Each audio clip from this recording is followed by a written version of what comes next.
Le morning, les GG, tout sur les dessus de l'actu, les grandes gueules. Parler beaucoup, manger l'argent, voyager beaucoup seulement, mais travailler beaucoup, créer des choses, emploi des jeunes, non, non, non. Les dirigeants africains, les dirigeants sont comme ça. Les grandes gueules. Vendredi 16 novembre, merci de nous rejoindre dans cette émission Les Grandes Gueules. Cette émission à retrouver tous les soirs en prime, en rediffusion sur 99.4 dans la zone spéciale de Conakry. Vous nous écoutez en province sur nos antennes régionales 99.7 pour 3 régions et 99 tout court pour Kankan Nabaya à Kindia. C'est Kaniazik qui relaie cette émission. Vous connaissez déjà les 3 moyens par lesquels vous pouvez interagir à nos sujets et à nos débats dans cette émission. Si vous êtes abonné Orange, le lien s'affiche juste en bas de cette émission GG au 837 ou vous faites 657 39 13 13. Ça se passe aussi sur notre site internet www.espacefmguinée.info ou sur Twitter #espace GG et derrière donc vos messages qui vont être pris en compte dans cette émission. Au menu, cette question ce matin, le gouvernement a-t-il pris l'option de faire installer des PA le long de l'axe Amdalaï Bambeto Koza? La question agite les esprits et selon les informations distillées dans la presse et soutenues par la cellule de balai citoyen de Guinée, le gouvernement du Premier ministre Kassori Fofana aurait donc l'intention de faire installer des postes armés, des PA, pour, dit-on, lutter contre le grand banditisme et la criminalité le long de cet axe, donc dans cette partie de la capitale guinéenne. Que peut-on penser de cette perspective, de cette éventualité? On pose cette question ce matin dans cette émission. Et si tout va bien, on va essayer de joindre M. Sekou Koundouno, coordinateur de balai citoyen, mais M. Ibrahima Aminata Diallo, président des jeunes leaders de l'Axe pour la démocratie et le développement, PJDD. Vous les entendrez dans cette émission. L'heure est au constat et au bilan à Gbenko, sous-préfecture de Banankoro, préfecture de Kérouani. Sur place, des enquêteurs et un huissier de justice tentent d'évaluer les dégâts et les pertes subies par la société minière Guiter Mining, dont les installations ont été prises à partie mercredi suite à une révolte orchestrée par une catégorie d'acteurs intervenant dans l'exploitation artisanale du diamant. Dans quelle ampleur peut-on évaluer ces dégâts et quelle est la genèse de cette révolte contre la compagnie Guiter Mining? Entre autres questions qu'on se pose ce matin. M. Mohamed Lamine Kondé, responsable des relations communautaires de Guiter Mining, et M. Ali Kamara, président du comité de concertation à Banankoro. Vous les entendrez dans la deuxième partie de cette émission. Voici le menu. Merci de nous rejoindre. Mohamed Mara, bonjour. Bonjour Abouakar, bonjour à tous. Jacques Lewaleno. Bonjour Abouakar, bonjour à tous. Bassikou, bonjour. Bonjour Abouakar. Madame So, Moussa Yoruba, bonjour. Bonjour Abouakar. Bonjour Antoine Kikbafori Kourma. Bonjour. Bienvenue dans cette émission. Pour commencer, on nous signale Sainte Pagaille dans la vente des tickets pour le match Guinée-Côte d'Ivoire, c'est ce dimanche. Antoine. D'abord, avant de parler de cette pagaille qui a lieu, c'est important qu'on parle de ce qui doit se faire ce dimanche au stade du 28 septembre. De l'enjeu du match. Un match capital pour notre équipe nationale qui affronte tout de même les éléphants de Côte d'Ivoire qui ne sont plus l'équipe qu'on a connue dans le passé avec la génération Drogba. Et une équipe qui n'a plus les mêmes chances que par le passé. Donc notre Syrie nationale, j'ai la ferme conviction que ce dimanche va se qualifier à l'issue de ce... Ben si, j'ai la ferme conviction. Attention parce que, Antoine, attention. Attendez, c'est pas fortuit ce que je dis. Je le dis par rapport aux résultats précédents. Pas fiable. Nous avons une équipe nationale. On a une équipe nationale dont on a longtemps rêvé. Une équipe qui fait enfin rêver. Une équipe qui a une prestation qui pour moi est encourageante. On a une équipe dont les joueurs... Quand ça vient d'Antoine... dont les joueurs deviennent les grandes gueules. Et c'est bon à prendre parce qu'Antoine, il est très chiche en compliments. Je suis pas négativiste. T'es pas négatif, je sais. Mais t'es très avare en compliments. Franchement, ça on le sait. Je le dis. On sait ça de toi. Je le dis, c'est sincère. On a des joueurs qui deviennent de plus en plus patriotes. Dieu merci. Ils deviennent de plus en plus patriotes et j'estime que... c'est ce qu'on ne voyait pas dans le passé. C'est bien. Habituellement, on demande à ce que nos joueurs mouillent le maillot, qu'ils s'adonnent à fond, mais ils l'ont prouvé, ils l'ont démontré. En 3 matchs, on a 7 points sur 9. Alors, il n'est même pas informé. comment ça, je suis pas informé. Le Sili a fait 3 victoires. On a 3 victoires plus un match nul. On n'a pas de défaite encore. Ça fait combien de points? Autant pour moi. Sur 12 points, nous avons 10 points.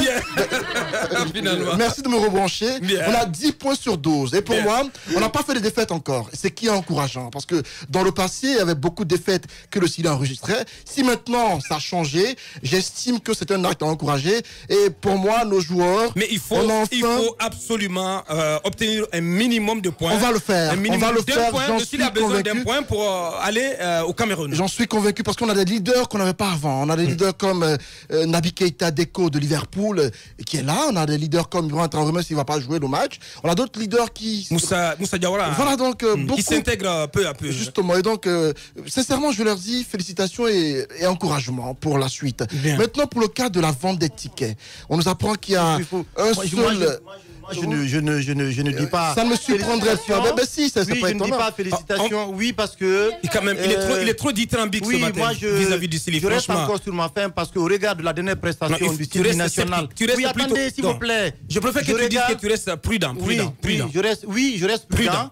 Au regard de la dernière prestation du Sili national contre le Rwanda, vous le savez qu'on a raté beaucoup d'occasions. La Guinée avait la possibilité, de mon point de vue, de se qualifier en arrachant les 3 points. Les 3 points de la victoire, oui. En réalité, on avait le pied sur le ballon. Malheureusement, il y a eu beaucoup de dysfonctionnements au niveau du milieu du terrain, mais également du côté de la défense. Hein. Oui, de la défense aussi. Parce qu'il faut le dire, Ernest Seka, mais il est trop lourd. Oui, qui est resté fébrile.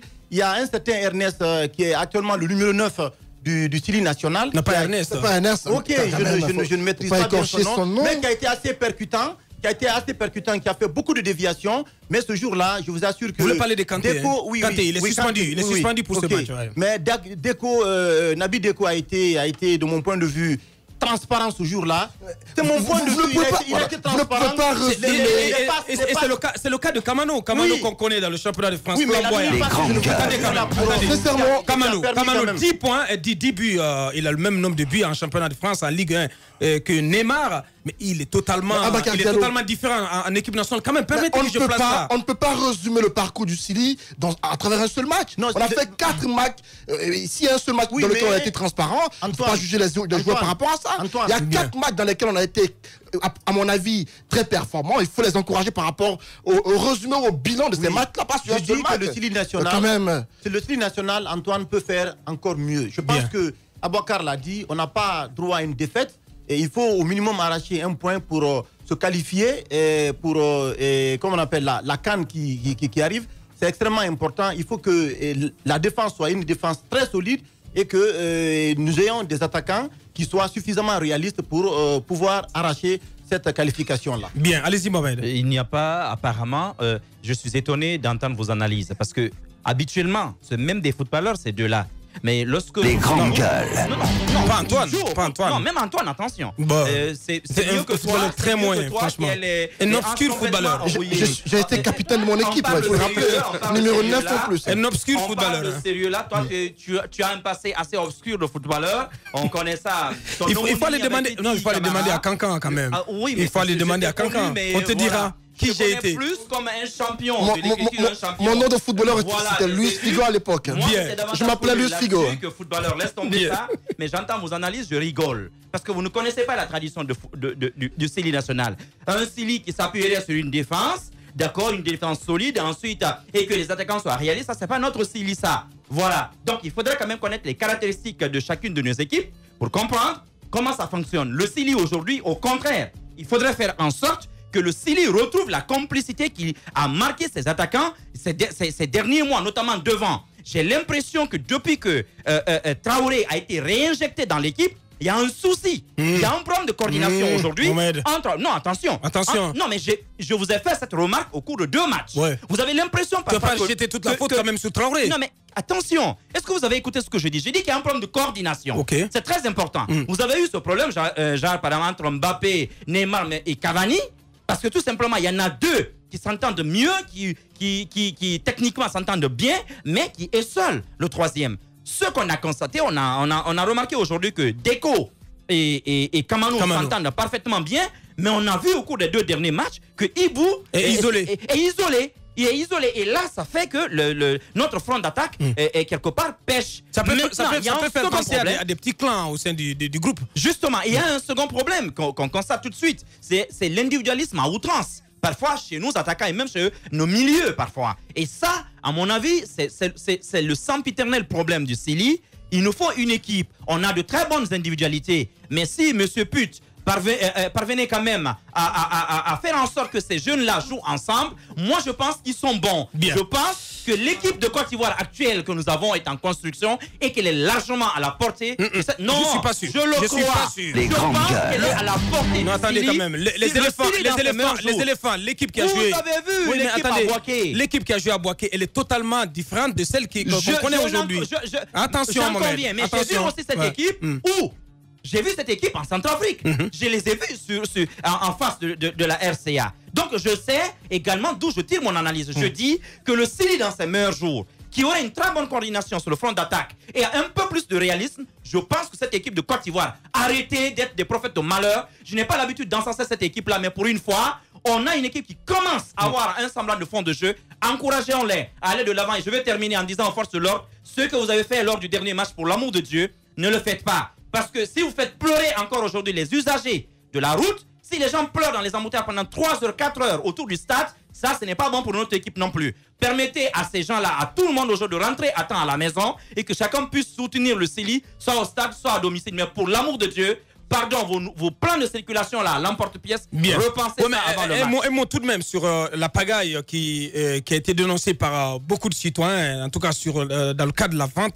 des tickets. Vous avez eu vent cela ou pas, madame? Oui, lors du dernier match, mais également maintenant. Je pense qu'il faudrait qu'on fasse une certaine organisation, qu'on arrête l'amateurisme à tous les niveaux, dans tous les domaines de la vie. À chaque fois qu'il y a une organisation, on a l'impression que c'est les mêmes personnes qui viennent par cette volonté de toujours avoir quelque chose en dessous. On fixe un prix, les gens achètent des tickets. Il y en a qui achètent beaucoup de tickets et qui essaient de les revendre à un autre prix parce que les gens sont dans les quartiers, parce que les gens sont dans le besoin. J'ai suivi un communiqué, je crois, où on dit que les tickets ne seront désormais vendus qu'au stade. Est-ce que c'est le cas ou bien comment ça devrait se passer? Je pense qu'il faut une franche organisation pour permettre aux Guinéens, parce qu'en ce temps de crise, les gens ont besoin de se défouler. Les gens ont besoin de se retrouver. Les gens ont trop souffert pour obtenir le précieux sésame. Pourquoi les Guinéens devraient souffrir pour obtenir un ticket? Pourquoi un trafic autour de cela? Il faudrait qu'on en sorte. Pourquoi organiser un trafic? Les gens, ils veulent payer de leur poche pour aller soutenir leur équipe nationale. C'est quelque chose de vraiment patriotique. Pourquoi créer un trafic autour de cela, une sainte pagaille autour de cela? Qu'est-ce qui peut se faire en Guinée sans qu'il y ait un trafic, sans que les gens ne pensent toujours à ce qu'ils pourraient gagner? Ça, c'est un problème d'ordre national. C'est la Guinée qui va rencontrer une autre équipe. Permettez aux Guinéens, normalement, ça ne devrait même pas être quelque chose de poser problème. Les gens devraient venir en toute tranquillité, acheter les tickets et pouvoir rentrer paisiblement, s'asseoir et regarder ce match. Je pense qu'il faut revoir la copie. Je ne sais pas à qui on a confié la vente des tickets. Sachez que ça ne se passe pas normalement. Essayez de réorganiser pour que les Guinéens puissent vraiment se retrouver pour supporter leur équipe nationale. Bien, allez-y, Jacques. Bon, moi, je pense que même... Il faut rappeler que le match, c'est dimanche à 17h au stade du 28 septembre. Le dernier match, je crois, on a eu en tout cas des alertes. Les gens nous ont appelés pour dire qu'ils voulaient obtenir des tickets, mais ils ne les obtenaient pas. Donc, il a fallu attendre, n'est-ce pas, à la veille, s'il faut le jour même du match, pour que les tickets soient vendus, mais ce n'est plus au prix habituel, au premier prix. Donc, c'est un véritable trafic. Pourtant, on avait dit, je crois qu'il y avait des initiatives en cours, on a appris ça comme ça au niveau de la fédération, comment on pouvait faire en sorte que la vente des tickets soit confiée à une société pour que ça soit facilité, pour que les gens aient accès, n'est-ce pas, aux tickets facilement. Et je pense qu'il faut réfléchir à une meilleure stratégie pour mettre un terme à cela, parce que le trafic, ça n'a jamais rien donné de bon. Maintenant, par rapport à tout ce que je viens d'entendre, vous savez, moi, je n'ai pas encore eu le courage de regarder les matchs du Sili. Non, ne me tapez pas. Les grandes gueules. C'est pas patriotique. Non, je ne suis pas très fan du foot, au fait. Bien. Voilà, c'est ça. Merci. Ça va me faire plaisir. Maintenant, j'ai envie quand même de regarder la CAN, la prochaine CAN. Je veux que le Sili m'y amène. Bien, merci. Ouais, rapidement. Rapidement, il faut rappeler qu'il y a eu un point de presse qui avait été organisé à l'issue du Rossama du Sili par rapport à la vente des tickets. Il y a eu des falsifications diversification de tickets à l'époque. Des personnes avaient été mises aux arrêts. Et je crois à l'époque, le secrétaire général de la Fédération guinéenne de football, le colonel Koivogi, avait convoqué la presse pour présenter ces personnes-là à la télévision. Et apparemment, il y a eu des réformes en vue de revoir les façons de faire. Sauf qu'il n'y a pas eu de diversification des lieux de vente. Il n'y a pas eu assez d'endroits dans lesquels on vend les tickets. Ce serait bien que la fédération y pense, qu'on essaie un peu de diversifier les lieux de vente. Peut-être aller dans les stations-service pour ne pas que les Guinéens souffrent pour obtenir quand même un ticket pour se rendre au stade du 28 septembre. Ce match prévu, donc comptant pour la 5e journée des éliminatoires de la CAN Cameroun 2019, ce dimanche à Conakry à 17h, donc face à face entre deux éléphants.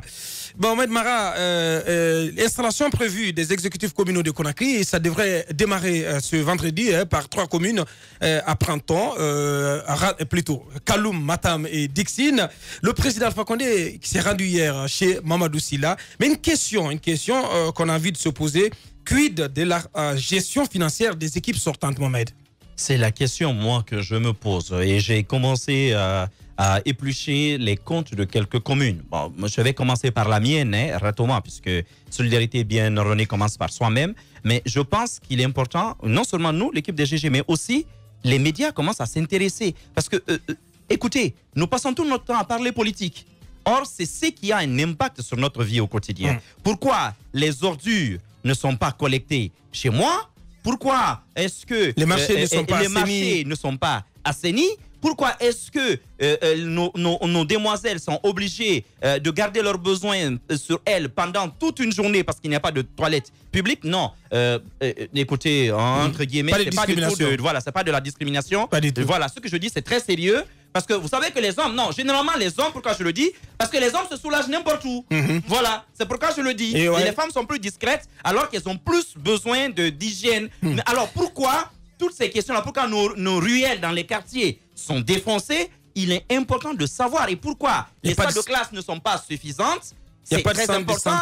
Aller dans les centres de santé, il n'y a pas de rénovation, ça pue. Si vous avez envie de tomber malade aujourd'hui, vous êtes en bonne santé, vous avez envie de tomber malade, faites un tour dans certains centres médicaux, restez 1 heure de temps, si à la limite vous ressortez avec une grippe. C'est ça qui n'est pas normal. Donc je pense qu'il faut aujourd'hui que la presse, parfois, qu'on arrête de soutenir un peu les propos des politiciens de métier pour nous intéresser à ce qui intéresse vraiment à la gestion réelle. Voilà, nos concitoyens. Et là-dessus, moi, je ne vais pas m'arrêter dans ce travail-là. Parce que c'est mon droit de savoir les impôts qu'on collecte sur moi au quotidien. Qu'est-ce qu'on en fait? Voilà. Mais ce qui m'étonne... Et on apprend d'ailleurs qu'il y a un audit, un rapport d'audit de la Cour des comptes. De la Cour des comptes. Sur la gestion des délégations spéciales et des équipes intérimaires. Sur les délégations spéciales. Et personnellement, j'aimerais aujourd'hui interpeller la Cour des comptes pour que ces résultats-là, bon sang de Dieu, qu'on les publie. Il faut qu'on arrête en Guinée de faire des audits. Vous vous rappelez cet épouvantail que M. Alpha Condé arborait ici comme un chiffon rouge pendant des années.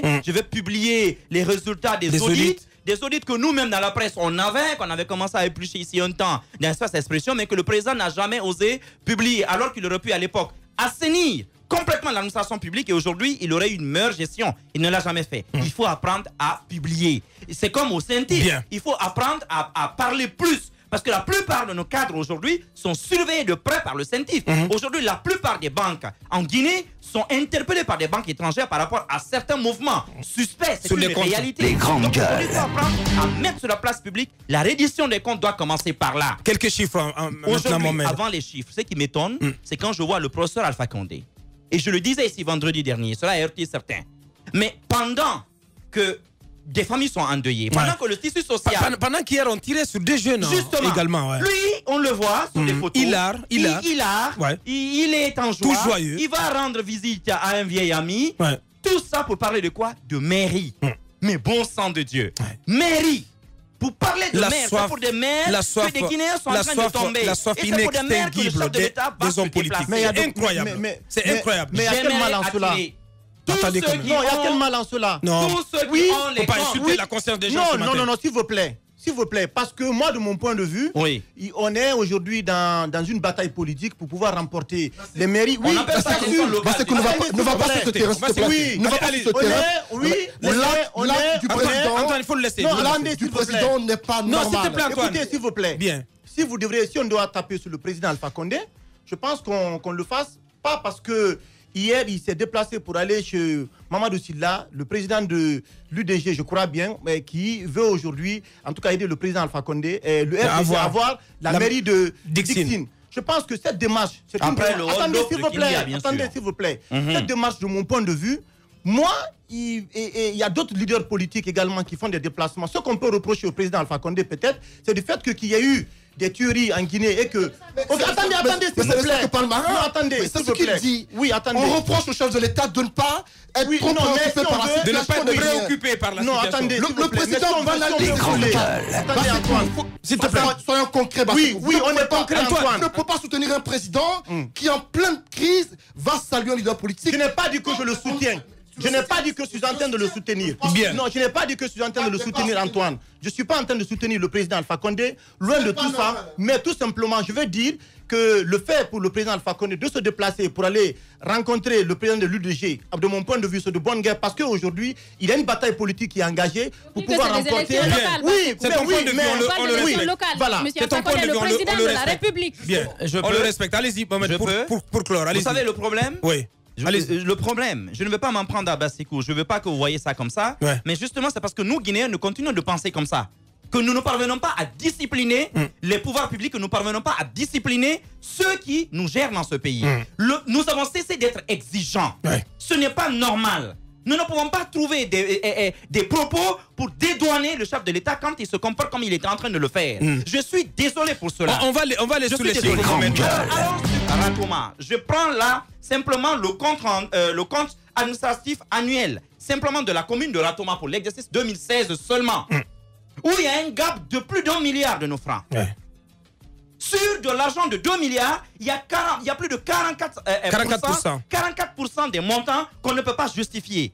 C'est cela qui a un impact sur ma vie au quotidien. C'est cela qui a un impact sur la vie au quotidien des Ratomaka. Des Ratomaka, mais on viendra aussi à Matoto, parce que là encore, le gouffre, il est encore plus béant. C'est cela qui doit nous importer aujourd'hui. Que le président continue de verser dans la politique politicienne. Parce que la réalité, les délégations spéciales, un peu partout, pratiquement elles toutes, elles ont versé dans le détournement. Et les partis politiques couvrent cela. C'est très grave, Et les partis politiques couvrent cela. C'est cela qui me révolte. C'est cela qui me révolte. Vous vous rappelez à l'arrivée d'Ablaïba à Kindia, son cheval de bataille à l'époque, justement, c'était cela. Et des gens à Kindia se sont retrouvés devant des tribunaux. J'aimerais qu'il y ait le même exercice aujourd'hui à Ratoma. Parce qu'à Ratoma, il y a des choses qui sont ahurissantes. Je vous donne des exemples. On nous dit dans ces comptes-là qu'on a fait, parce qu'il y a une rubrique réservée, si vous voulez, pour notamment les frais de recherche, mais aussi d'études. On nous dit qu'en 2016, qu'il y a eu des recherches, 60 millions de francs. Qu'il y a eu aussi des études, 60 millions de francs. Sauf qu'à la commune de Ratoma, vous n'avez nulle trace d'un document de recherche ou d'études. À aucun moment. 120 millions partis pour frais de recherche, alors qu'il n'y a eu aucune étude. Je vais vous donner d'autres chiffres. Concernant, par exemple, vous parlez tout à l'heure de sanitaire.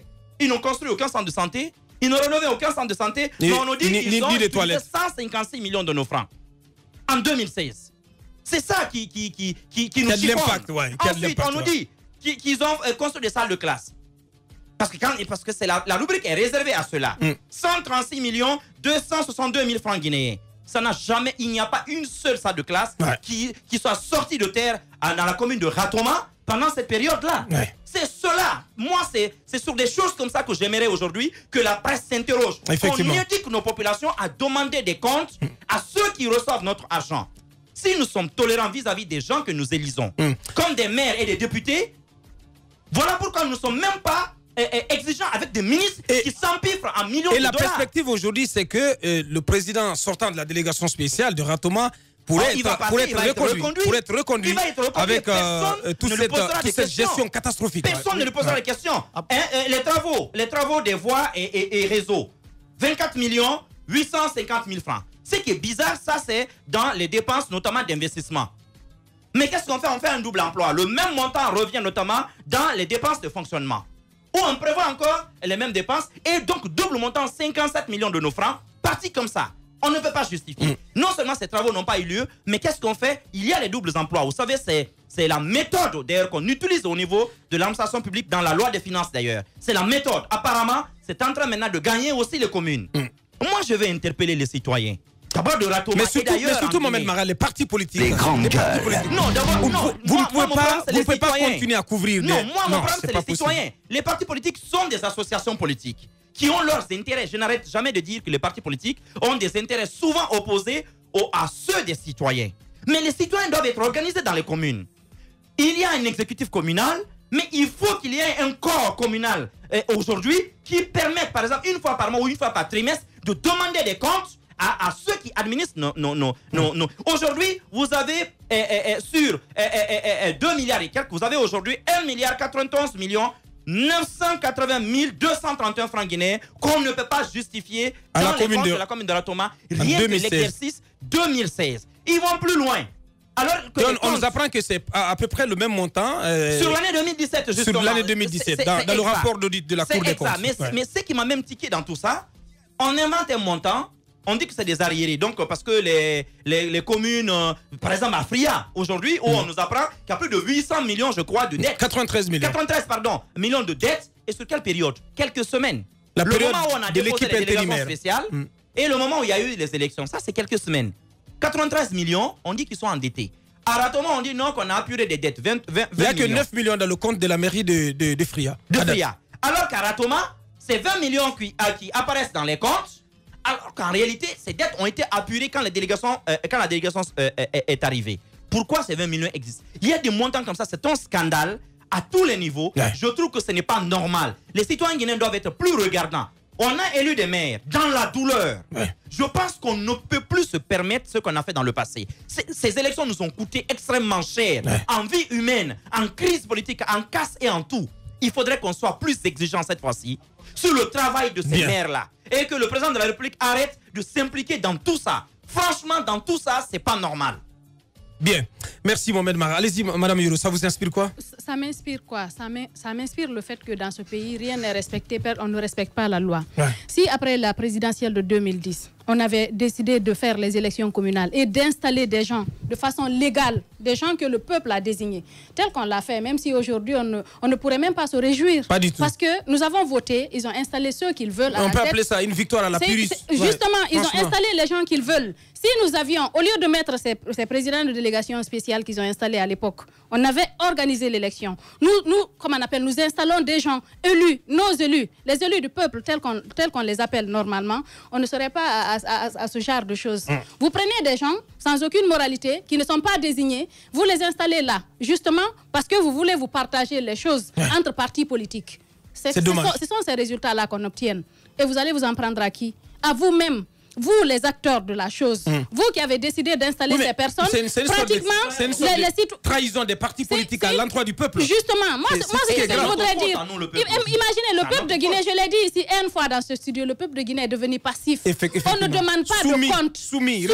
Les gens font ce qu'ils veulent, ils dilapident les biens de l'État au sommet. Les gens vivent, comme on appelle, de façon insolente. Ils roulent dans des véhicules rutilantes, alors que nous vivons dans notre misère. Et nous sommes silencieux, nous les regardons faire. Ils nous empêchent tout, ils nous interdisent de manifester, ils nous interdisent de réagir à tout. Nous sommes là, nous observons. Pourtant, c'est notre pays, c'est notre terre, ce sont nos biens, c'est nous qui payons ces taxes-là. Normalement, Madame Yoro, si les élections avaient Aboubacar permis c'est de disqualifier tous les membres des délégations spéciales. Ils ne doivent pas participer aux futures gestions de nos mairies. Parce que c'est important. Écoutez, il faut les disqualifier, ces gens-là.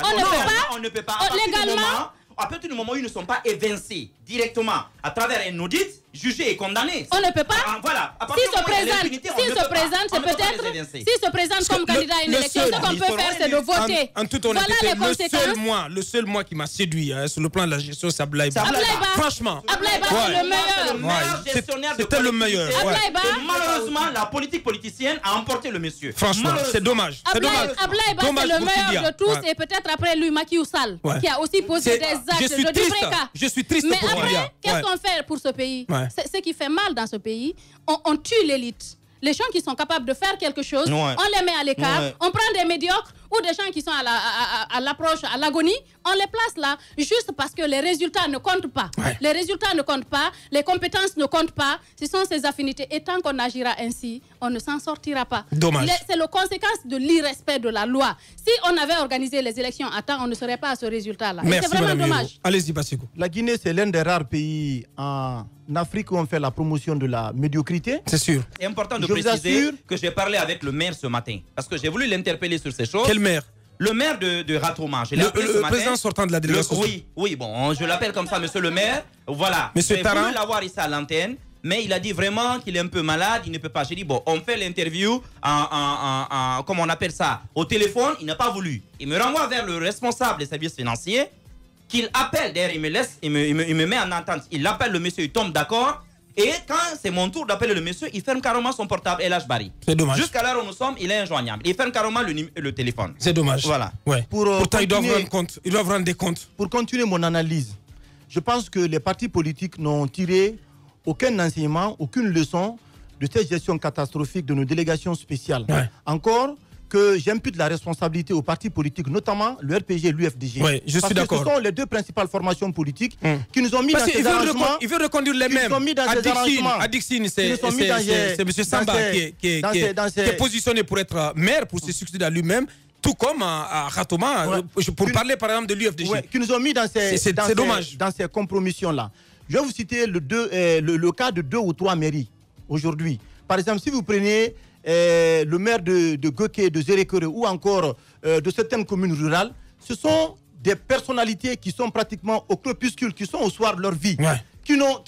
Attendez, ce qui s'est passé. Le maire contesté qu'on a imposé aux gens, qui ne sait ni écrire, qui ne sait ni écrire, ni lire, mais qui aujourd'hui bénéficie du soutien total de la jeunesse. Je pense que les partis politiques, attendez s'il vous plaît. Non, mais là c'est contradictoire. Oui, non, pardon, non. Non, pardon, oui, la jeunesse. Voilà, donc il est contesté. Je pense que les partis politiques doivent tirer les enseignements, les leçons de cette gestion catastrophique de nos mairies. Bien. À l'ABC qui s'est passé, on apprend aussi que dans le compte aussi de la mairie qu'on a retrouvé que 22 millions de francs, 22 petites millions, alors que c'est l'une des plus grandes communes en termes de recettes, en termes de recouvrement. Donc c'est que ça veut dire aujourd'hui qu'on ne tire aucune leçon. Les citoyens continuent de tirer le diable par la queue. Moussa Yoro l'a brièvement rappelé. Nous ne pouvons pas avoir de centre de santé, nous ne pouvons pas avoir d'école dans nos mairies parce que tout simplement, les fonds sont dilapidés et la Cour des comptes tarde, à mon avis, des dispositions urgentes tardent à être prises pour qu'en réalité, ces personnes-là répondent de leur détournement devant la justice. Si cela n'est pas fait, Bouakar Diallo, il y a le cas, on se rappelle, le cas de certains présidents de délégation spéciale. Oui, à Mamou, par exemple. Qui ont été trimballés devant la justice. À Mamou, ça s'est passé. Dans une autre localité du Fouta. Oui, à Mamou, ça s'est passé. Et je pense que vraiment, rien n'a été fait. Et aujourd'hui, c'est important de mettre en place un mécanisme de contrôle, d'audit pour permettre à ces nouveaux maires qui seront installés de répondre devant la loi en cas de détournement. D'être surveillés comme du lait sur le feu. Allez-y, Jacques. Je pense que tout ceci... Mais est-ce qu'il faut rajouter, la Cour des comptes doit rendre public ce rapport? Oui, la Cour des comptes doit rendre public ce rapport, mais en même temps, il faut dire que tout ceci nous a échappé. Parce que je ne crois pas qu'avec les conseils qui sont en train d'être installés, qu'on puisse espérer avoir de meilleurs résultats. La raison est bien simple, parce qu'il y aura des compromissions à l'interne. Sinon, il y a des audits internes qui peuvent parfois mettre en danger ou bien mettre en difficulté l'exécutif communal. On a eu ça, je crois que ce n'est pas seulement à Mamou, même à Boké, où quelques conseillers étaient allés jusqu'à demander le départ de celui qui était là comme président de la délégation spéciale pour une affaire d'argent. On a assisté à ce genre de problème. Aujourd'hui, si on fait un audit sérieux, on se rendra compte que sur l'ensemble du territoire national, je pense que la quasi-totalité des conseils seront mis en difficulté et auront à répondre, n'est-ce pas, de leur gestion catastrophique. Je crois même à l'abbé, on a entendu à l'occasion de l'installation de l'exécutif communal là-bas qu'il y a une dette d'une 20aine de millions. C'est ce que la délégation spéciale a laissé. Et je ne comprends pas. C'est-à-dire les délégations spéciales qui ont été installées par des partis politiques qui n'ont rien fait, mais qui, en partant, laissent une dette que les conseils communaux élus seront chargés de rembourser. C'est vraiment une difficulté majeure. Une dette de près de 100 millions à Afria. Bon, une dette de 100 millions à Afria. Donc, partout, il y a ils se sont comportés, en tout cas, de cette façon. Mais encore une fois, je pense que ce n'est pas totalement de la responsabilité des citoyens. C'est vrai, les citoyens peuvent parfois vouloir demander des comptes à un conseil communal. Mais un conseil que vous n'avez pas mis en place, c'est-à-dire on vous a présenté une liste, vous avez voté, et c'est en fonction des résultats, on a choisi des personnes que vous n'avez pas choisies et qui vont aller là-bas à la mairie et qui décident à votre place. C'est un peu difficile. Si on avait des conseils sérieux, je pense que les audits internes allaient même nous permettre d'avoir des projets. Bien. Voilà. Merci. Antoine, pour clore. Nous, à la télévision, on a tenté un exercice avec un micro-trottoir par rapport aux maires dans les différentes communes. On a demandé aux citoyens s'ils connaissaient leur maire ou leur président de délégation spéciale. La plupart de ceux qu'on a interrogés ne connaissent pas le nom de leur maire dans les différentes communes. Comme pour dire que les personnes à la tête de ces communes-là ne font rien pour ces populations, parce qu'elles savent qu'elles vont forcément partir d'un jour ou l'autre. Alors, l'autre chose qu'il faut signaler par rapport à ces maires-là, j'estime qu'ils ont bien fait.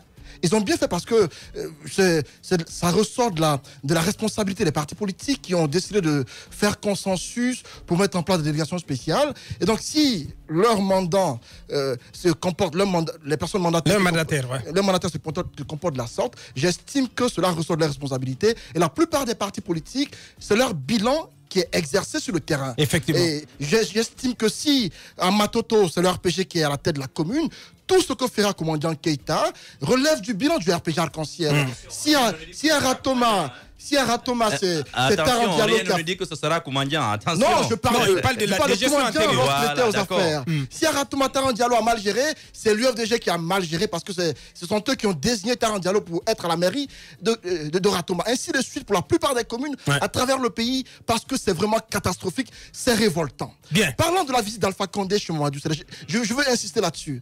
Le président n'a pas de sentiment pour ce que vit la population de Guinée. Je le dis, c'est pas une première qui le fait. On a assisté à ce qui s'est passé à Zéreko lors des affrontements. Alpha Condé a pris son vol, il est parti à l'étranger. Alpha Condé, lorsque parfois, on sait que pratiquement tout le monde est soucieux par rapport à une situation qui se passe dans le pays, mais il s'en fout, il s'occupe d'autre chose.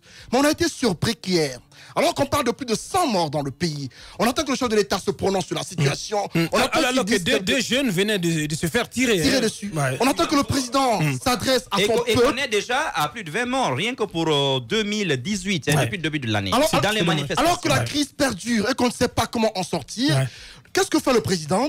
Il va saluer quelqu'un qui, on dit qu'il est allé pour le saluer parce que celui-ci est malade il y a longtemps. Et c'est maintenant qu'Alpha Condé se rend compte que Mamadou Sylla est malade et qu'il doit le saluer. Et c'est pas sa première visite chez Mamadou Sylla d'ailleurs. Et c'est hier pratiquement, à la veille de l'installation. Pour la commune de Dixine, c'est politique tout ça, c'est pas parce que l'autre est malade. Non, je pense que c'est qu'il faut demander. Il faut demander au conseiller de Dixine de renvoyer tout simplement ces politiques dans les cordes. Alpha Condé le fait à la veille. Mais comme l'a fait par exemple Tawel. Les manières, de toutes les manières, de sources assez crédibles. Au sein de l'UDG, les conseils ne sont même pas d'accord. Moi j'ai été séduit par l'acte de Tawel du côté de Bokeh. Carrément. Mais il a déchiré. Mais c'est ce que j'ai demandé. Les conseils communaux de Bokeh, ils ont déchiqueté les accords politiques. La semaine dernière, j'ai demandé à Gassama, c'est du n'importe quoi. Par exemple, ou même à Tibou de claquer la porte du gouvernement. J'ai demandé aux députés, par exemple, qui ne sont pas d'accord avec ce qui se passe aujourd'hui dans le pays. Au lieu de battre le macadam, au lieu de battre le pavé, au lieu de marcher tous les jours, bon sang de Dieu, renoncez d'abord à vos petites pécules à l'Assemblée nationale.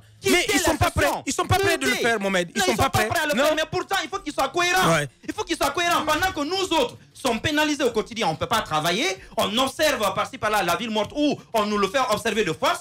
Eux, pendant ce temps, ils continuent, leur commissaire, ils continuent de percevoir leur salaire. Merci Mohamed. Antoine, pour clore. Je ne suis pas contre la visite du président chez Mamadou Sylla, mais le contexte ne s'y prête pas. Bien. Le contexte ne s'y prête pas et apparemment, selon ce que nous apprenons, à l'UDG, il n'y a pas d'entente par rapport à l'élection du maire.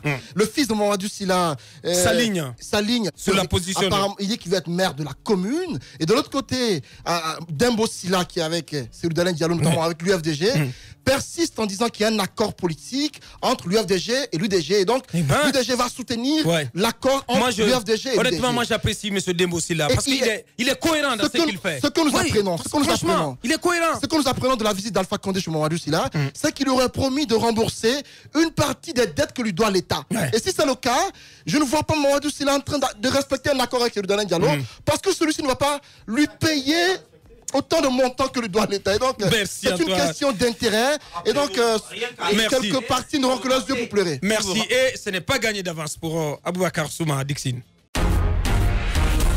véritable success story de la radio Espace Guinée, les Grandes Gueules, détentrices des meilleurs scores radio en Guinée de la meilleure émission talk show, a donné le créneau horaire du départ au bureau et du retour à la maison, récoltant depuis des années consécutives le titre d'émission la plus écoutée en Guinée, toutes catégories confondues.